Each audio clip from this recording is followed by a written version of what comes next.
Hello everyone, edu for electrical में आप सभी का स्वागत है। तो कल हम लोग 1 to 30 डिस्कस कर चुके थे।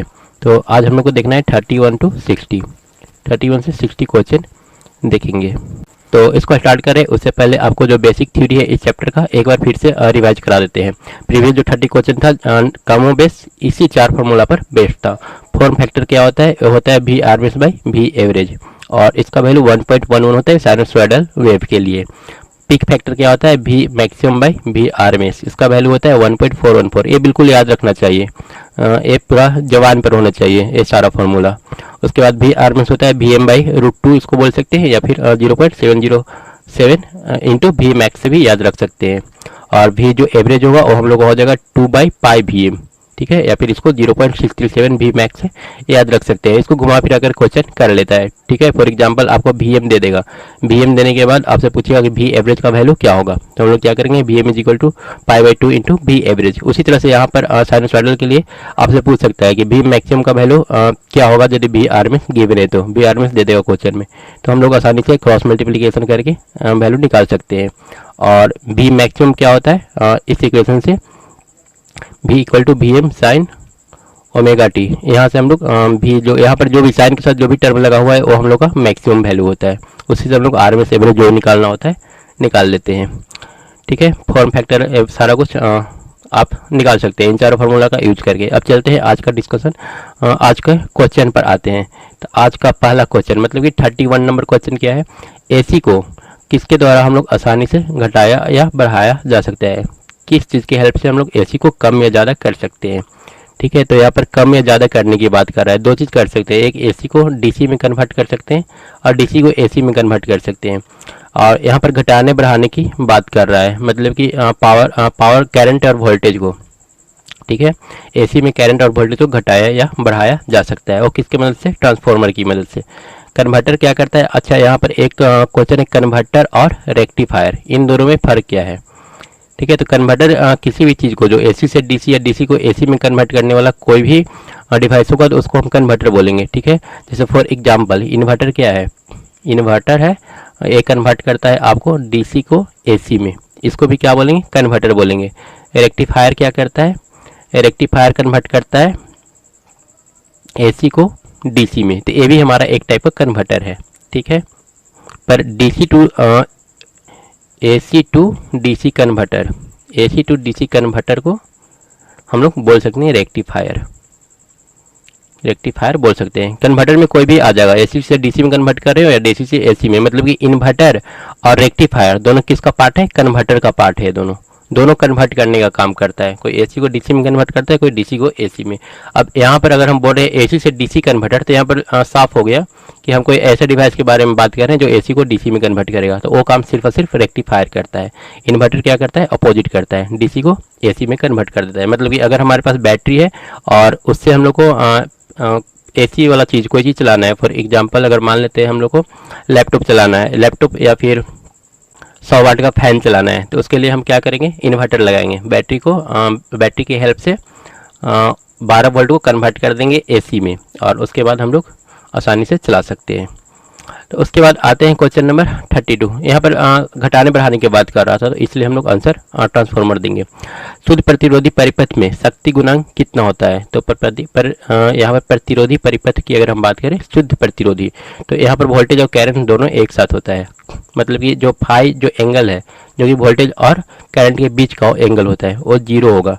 जब फाई 0 होगा तो कॉस फाई कितना होगा? 1, मतलब पावर फैक्टर यूनिटी, इकाई पावर फैक्टर। आंसर क्या होगा? डी। शुद्ध इंडक्टिव परिपथ का शक्ति गुणांक, इंडक्टिव में हम लोग ऑलरेडी देख चुके हैं, हमारा जो करंट होता है वो लैग करता है, ये होता है करंट और ये होता है वोल्टेज, क्या हो जाएगा? पश्चगामी। और कैपेसिटी में पूछेगा तो कैपेसिटी में करंट ऊपर होता है तो इसको अग्रगामी बोलेंगे, ठीक है, ये लीड करता है। तो जो आसान क्वेश्चन है उसको तेजी से निकल जाएंगे, और जो थोड़ा सा ठीक है उस पर थोड़ा हम लोग समय दे देंगे, ऐसे सही रहेगा। अब आरएलसी परिपथ जिसकी शक्ति गुणांक एक्सएल ग्रेटर देन एक्सी हो, हमने बोला था अगर एक्सएल ग्रेटर देन एक्सी हो तो ए लैगिंग होगा, ठीक है, पक्षगामी होगा। और अगर एक्सी ग्रेटर देन एक्सएल हो तो ए क्या होगा? अग्रगामी, लीडिंग हो जाएगा। और अगर एक्सएल बराबर एक्सी हो तो फाई 0 हो जाएगा और वो यूनिटी पावर फैक्टर हो जाएगा, इकाई हो जाएगा, ठीक है। उसके बाद आते हैं अगला क्वेश्चन। शुद्ध इंडक्टिव परिपथ में धारा क्या होता है? इंडक्टिव में 90 डिग्री से पक्षगामी होता है। शुद्ध इंडक्टिव में 90 डिग्री से पक्षगामी होगा। अगर उसमें थोड़ा सा भी रेजिस्टेंस हम लोग ऐड कर दिए तो हमारा जो करंट यहाँ पर है यहाँ से थोड़ा सा कम होकर के इस टाइप से आ जाएगा। फाई का वैल्यू थोड़ा सा डिक्रीज कर जाएगा और 90 से घट जाएगा। ठीक है, तो यहाँ पर अगर प्योर इंडक्टर की बात कर रहा है तो 90 डिग्री पक्षगामी। उसके बाद 37 है। आज मैं लाइव नहीं आ सका, ठीक है, समय में निकाल नहीं पाया, इसलिए ये ऑफलाइन ही वीडियो अपलोड कर रहा हूँ, पर कोशिश करेंगे आगे लाइव आने का। ठीक है, तो आप लोग इसको ऑफलाइन ही देख लीजिए। 37 है। शुद्ध कैपेसिटी परिपथ में वोल्टेज क्या होगा?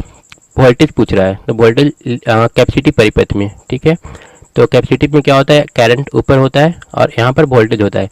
तो यहाँ पर करंट लीड करता है, लेकिन वोल्टेज क्या होता है? वोल्टेज लैग करता है। अगर वोल्टेज पूछ रहा है तो वोल्टेज के लिए हम लैग बोलेंगे। शुद्ध कैपेसिटी परिपथ में वोल्टेज 90 डिग्री से पश्चगामी होगा, पीछे होगा। 90 डिग्री से पीछे है हमारा वोल्टेज। ठीक है, और ऊपर वाला में शायद करंट पूछा था, एक बार श्योर हो लेते हैं। इंडक्टिव परिपथ में यहाँ पर करंट पूछा था, तो करंट इसमें क्या होगा? पश्चगामी होगा, क्योंकि करंट नीचे है। ठीक है, तो करंट को हम लोग बोलेंगे पीछे है करंट। शक्ति गुणांक क्या होता है? तो शक्ति गुणांक निकालने के लिए हमने तरीका बताया था, एक ट्रायंगल याद रखने के लिए बोला था। यहाँ पर ए आर होगा, यहाँ पर एक्स होगा और ए जेड होगा, और ए एंगल फाइव होता है। ठीक है, और पावर फैक्टर किसको? कॉस फाइव को बोलते हैं। Cos five is equal to B by H. तो बी का वैल्यू यहाँ पर क्या है? आर, और एच का वैल्यू जेड, तो आर बाई जेड हमारा कॉस फाइव हो जाएगा, ऑप्शन बी। उसके बाद नेक्स्ट क्वेश्चन है, निम्न में से कौन सा कथन सही है? यहाँ पर भी एक ट्रायंगल हम लोग याद रखेंगे, ये आपको हेल्प करेगा बहुत सारा क्वेश्चन सॉल्व करने में भी। ठीक है, यहाँ पर हमारा जो होता है प्योर पावर होता है, एक्टिव पावर होता है। ठीक है, एक्टिव या इसी को वास्तविक पावर हिंदी में बोलते हैं, वास्तविक शक्ति। ए होता है किलोवाट में, इसको हमेशा मेजर करते हैं, और ए होता है वोल्ट एम्पियर में मेजर होता है। ठीक है, ए आभासी शक्ति या फिर अपेरेंट पावर होता है, आभासी शक्ति। ठीक है, क्लियर है। और ए होता है के वी ए आर। ठीक है, अगर किलोवाट में सारा कुछ लिख रहे हैं तो यहाँ पर के वी ए कर देते हैं। ए होता है के वी ए आर, इसको हम लोग रिएक्टिव पावर बोलते हैं, रिएक्टिव पावर। क्लियर है, ये तीन चीज हम लोग को याद रखना है इस ट्रायंगल से। ठीक है, अगर कुछ भी दे दे, मान लेते हैं कभी क्वेश्चन में हमको के वी ए आर दे दिया, किलोवाट दे दिया, पूछ दिया कि के वी ए कितना होगा, तो हम लोग सीधा फॉर्मूला अप्लाई कर लेंगे, पाइथागोरस थ्योरम, के वी ए आर का स्क्वायर प्लस किलोवाट का स्क्वायर इज इक्वल टू कितना आ जाएगा? वी ए के वी ए का स्क्वायर। तो इस तरह से फॉर्मूला अप्लाई करके हम लोग इसको निकाल लेंगे। हालांकि अभी क्वेश्चन कुछ और पूछ रहा है, देख रहे हैं यहाँ पर क्या पूछ रहा है, निम्न में से कौन सा कथन सही है? तो यहाँ पर W एक्चुअल रियल पावर होता है, वास्तविक शक्ति होता है, तो ए वी आई के बराबर होता है, ए गलत। ए आभासी शक्ति होता है वी आई के बराबर। लेकिन अगर यहाँ पर है के वी ए कॉस फाइव, ठीक है, वोल्ट एम्पियर, के वी ए हो जाएगा और ए फाई है। हमने बताया था कि अगर फाई किसी इस टाइप के मतलब कि फाई जिस लाइन के साथ लगा हुआ है उसके सामने जब हम लोग उसका कंपोनेंट निकालते हैं तो वो कॉस फाई होता है, मतलब के वी ए कॉस फाई को हम लोग किलोवाट बोलेंगे। यहाँ पर किलोवाट क्या बोलेंगे? के वी ए कॉस फाई। तो अगर के वी ए कॉस फाई दिया हुआ है तो ये हम लोग का रियल पावर होगा, और यहाँ पर सेम चीज़ लिखा हुआ है, kilowatt is equal to K V A cos phi. तो इस ट्रायंगल से हम लोग निकाल पा रहे हैं कि हमारा सॉरी ये 40 नंबर है, kilowatt is equal to K V A cos phi. तो ट्रायंगल से निकाल पा रहे हैं, हमारा ऑप्शन सी सही है। और उसके बाद डब्ल्यू के साथ ई, डब्ल्यू तो मान लेते हैं हमारा पावर है, लेकिन साथ में इसके ई क्या दिया है बोलना थोड़ा सा डिफिकल्ट है। लेकिन यहाँ पर वी आई साइन फाई हम लोग का क्या हो जाएगा? V A sine phi K V A R हो जाता है, ये हो जाता है reactive power, K V A R. Reactive power is equal to हम लोग लिख सकते हैं वी आई साइन फाई। तो ये ऑप्शन डब्ल्यू ई समझने के बाद ही बताया जा सकता है कि ये क्या पूछा है। तो अभी इसको हम गलत मान करके चल रहे हैं। इसके बाद kilowatt is equal to K V sine phi, ये गलत है क्योंकि किलो वाट नहीं होगा, यहाँ पर reactive power K V A are होगा। ठीक है, के वी आर इसका यूनिट होता है, तो ये ऑप्शन भी गलत। हम लोग का सही ऑप्शन सी हो जाएगा। अब है डीसी परिपथ के लिए कौन सा कथन सही है? तो डीसी में कॉस फाई नहीं होता है। ठीक है, वहाँ पर वोल्टेज और करंट जो होता है वो सेम लाइन में होते हैं। डीसी में वोल्टेज और करंट लैग या लीड नहीं करता है। ठीक है, तो यहाँ पर जो हमारा रियल पावर होगा वो वी आई के बराबर हो जाएगा। ये इसमें सही ऑप्शन होगा हम लोग का 40 नंबर। ठीक है, फाइव वहाँ पर नहीं होता है, 0 होता है।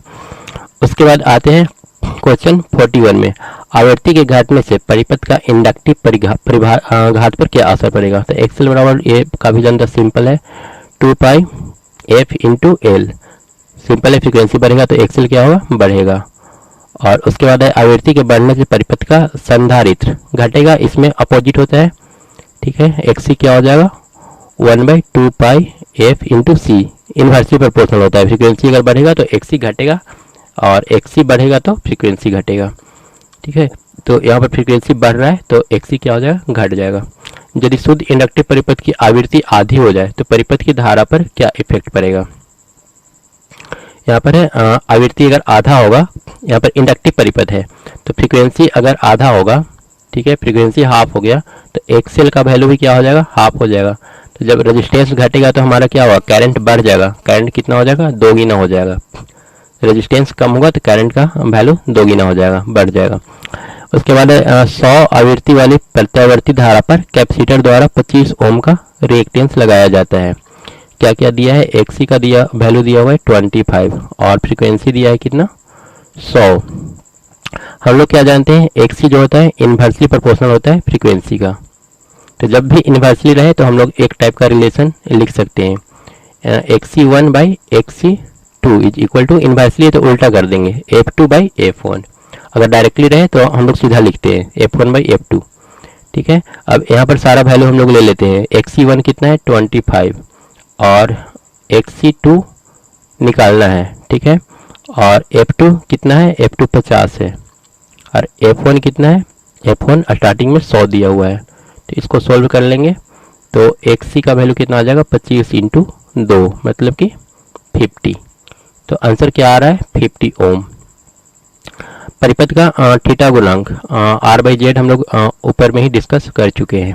उसके बाद 0.6 शक्ति गुणांक वाले पश्चगामी पर एक एसी परिपथ का इनपुट 10 kVA है।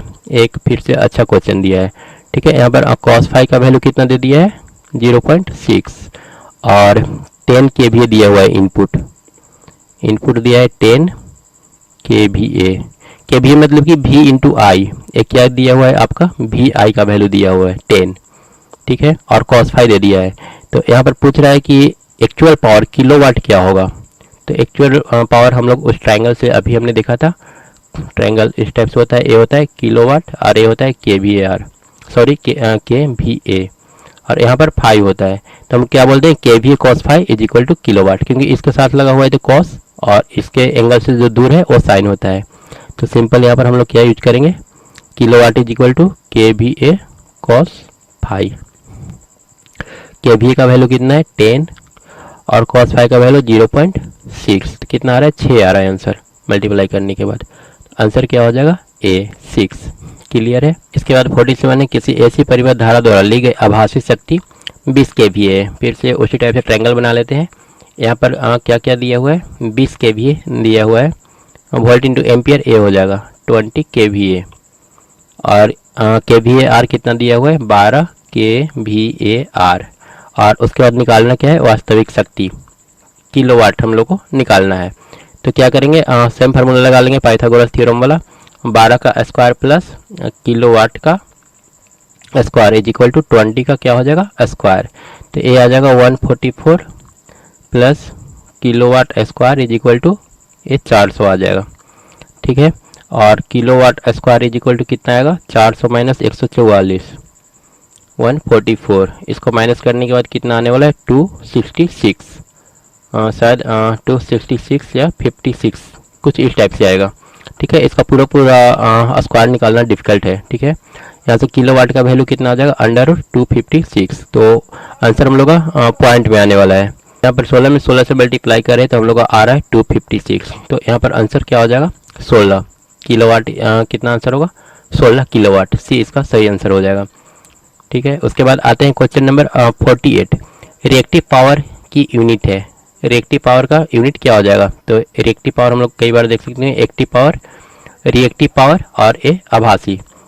तो एक KVAR या फिर किलो में यहाँ पर नहीं लिखा है तो हम लोग VAR करेंगे इसका सही आंसर। उसके बाद आते हैं क्वेश्चन नंबर 49। पूछ रहा है एक RLC परिपथ का प्रतिरोध 6 ओम है। ठीक है, R का वैल्यू दे दिया है 6 और इंडक्टिव रिएक्टेंस XL का वैल्यू दिया है कितना 8 और कैपेसिटिव एक्सी का वैल्यू दे दिया है कितना 16। तो परिपथ का इम्पीडेंस क्या होगा, तो जेड इज इक्वल टू क्या जानते हैं R square plus XL minus XC का होल स्क्वायर, या फिर एक्सी माइनस एक्सएल भी लिख सकते हैं और कोई प्रॉब्लम नहीं होगा उससे। 36 प्लस ये जेड स्क्वायर होगा और एक्सएल माइनस एक्सी कितना आ जाएगा 8 में 16 माइनस 8, या फिर 8 कुछ भी कर सकते हैं। एक्सी माइनस एक्सएल और एक्सएल माइनस एक्सी दोनों सेम है। तो ये 36 प्लस 64 100 का अंडर रूट करेंगे तो आंसर कितना आएगा 10। तो ए इसका सही आंसर हो जाएगा। क्लियर है। 0.5 हेनरी की इंडक्टिव वाली कॉइल का इंडक्टिव रिएक्टेंस कितना होगा, तो एक्सएल का वैल्यू 0.5 दिया है। 0.5 इज इक्वल टू क्या लिख सकते हैं 2 पाई एफ इंटू एल। ठीक है, सॉरी एल का वैल्यू दिया है 0.5, एक्सएल हम लोग को निकालना है। तो एक कितना हो जाएगा 2 इंटू पाई का वैल्यू 3.14, और अगर फ्रीक्वेंसी ना दिया रहे तो वहाँ पर हम लोग 50 लेते हैं इंटू हाफ। 0.5 को हाफ लिख सकते हैं। तो यहाँ से दो दो कैंसिल हो जाएगा और ये आ जाएगा 3.14 इंटू 50। इसको सोल्व कर लेंगे तो 50 में 3 से मल्टीप्लाई करेंगे तो 150, और 150 से कुछ ऊपर आएगा, मतलब कि 157 हम लोग का आंसर आने जा रहा है। उसके बाद 51 है 8 ओम प्रतिरोध तथा 6 ओम इंडक्टिव रिएक्टेंस वाली कॉइल 250 वोल्ट 50 वोल्ट सप्लाई से जुड़ी है। तो कॉइल का शक्ति गुणांक क्या होगा, पावर फैक्टर निकालना है। तो पावर फैक्टर cos फाई हम लोग कैसे निकालते हैं आर बाई जेड करके। ठीक है, तो जेड यहाँ पर हम लोग को निकालना पड़ेगा। तो जेड का वैल्यू हम लोग निकाल लेते हैं। जेड इज इक्वल टू कितना हो जाएगा आर स्क्वायर, आर का वैल्यू कितना दिया है 8 के स्क्वायर प्लस इंडक्टिव रिएक्टेंस सिर्फ 6 है, तो 8 स्क्वायर प्लस 6 स्क्वायर का अंडर रूट सिंपल कर देंगे तो 64 प्लस 36 100, मतलब कि ये 10 आ रहा है हम लोग का। तो यहाँ पर आर का वैल्यू 8 और यहाँ पर 10, तो 8/10 कितना हो जाएगा 0.8। अगर किसी तरह का डाउट है तो आप लोग कमेंट बॉक्स में लिख दिया कीजिएगा, ताकि अगला वीडियो जो बनाए तो वहाँ पर इसको हम कंसीडर कर ले। समांतर परिपथ की दो शाखाएं, समांतर परिपथ मतलब कि इस टाइप से। ठीक है, दो करंट जा रहा है I1 और I2। तो ये तो काफ़ी ज़्यादा सिंपल हो गया, आप लोगों को बताने की जरूरत नहीं है। I1 प्लस I2 हो जाएगा कुल टोटल धारा।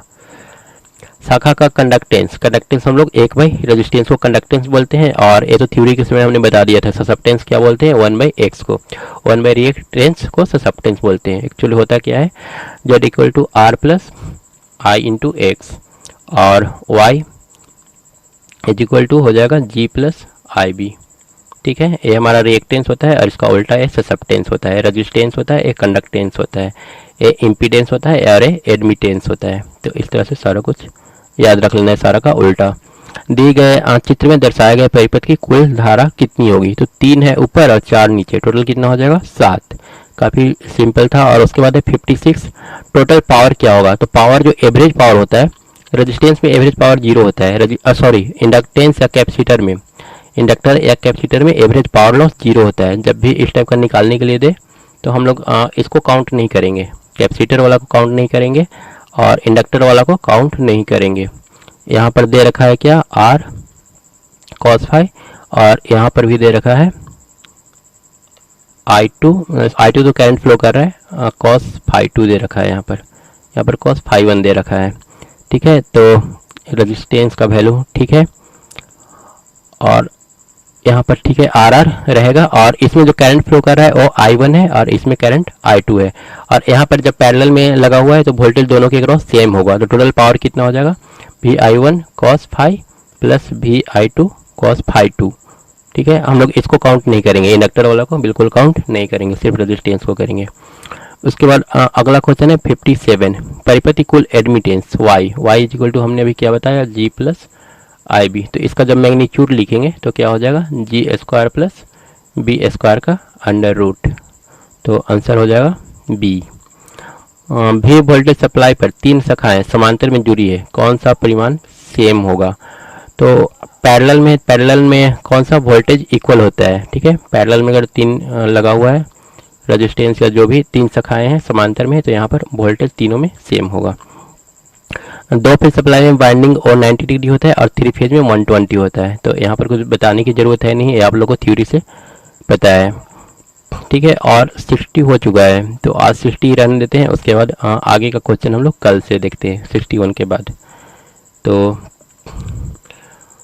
अगर किसी टाइप का डाउट रहे तो आप लोग कमेंट में लिख दीजिएगा, और किसी टाइप का आप अगर सुझाव देना चाहते हैं या फिर कुछ बताना चाहते हैं, कुछ कंप्लेंट वगैरह है, तो वो सारा भी आप लोग कमेंट बॉक्स में लिख दीजिएगा। मैं उसे देखता हूँ और उसका रिप्लाई भी देता हूँ। तो आज की इस वीडियो को क्लोज करते हैं। Thank you.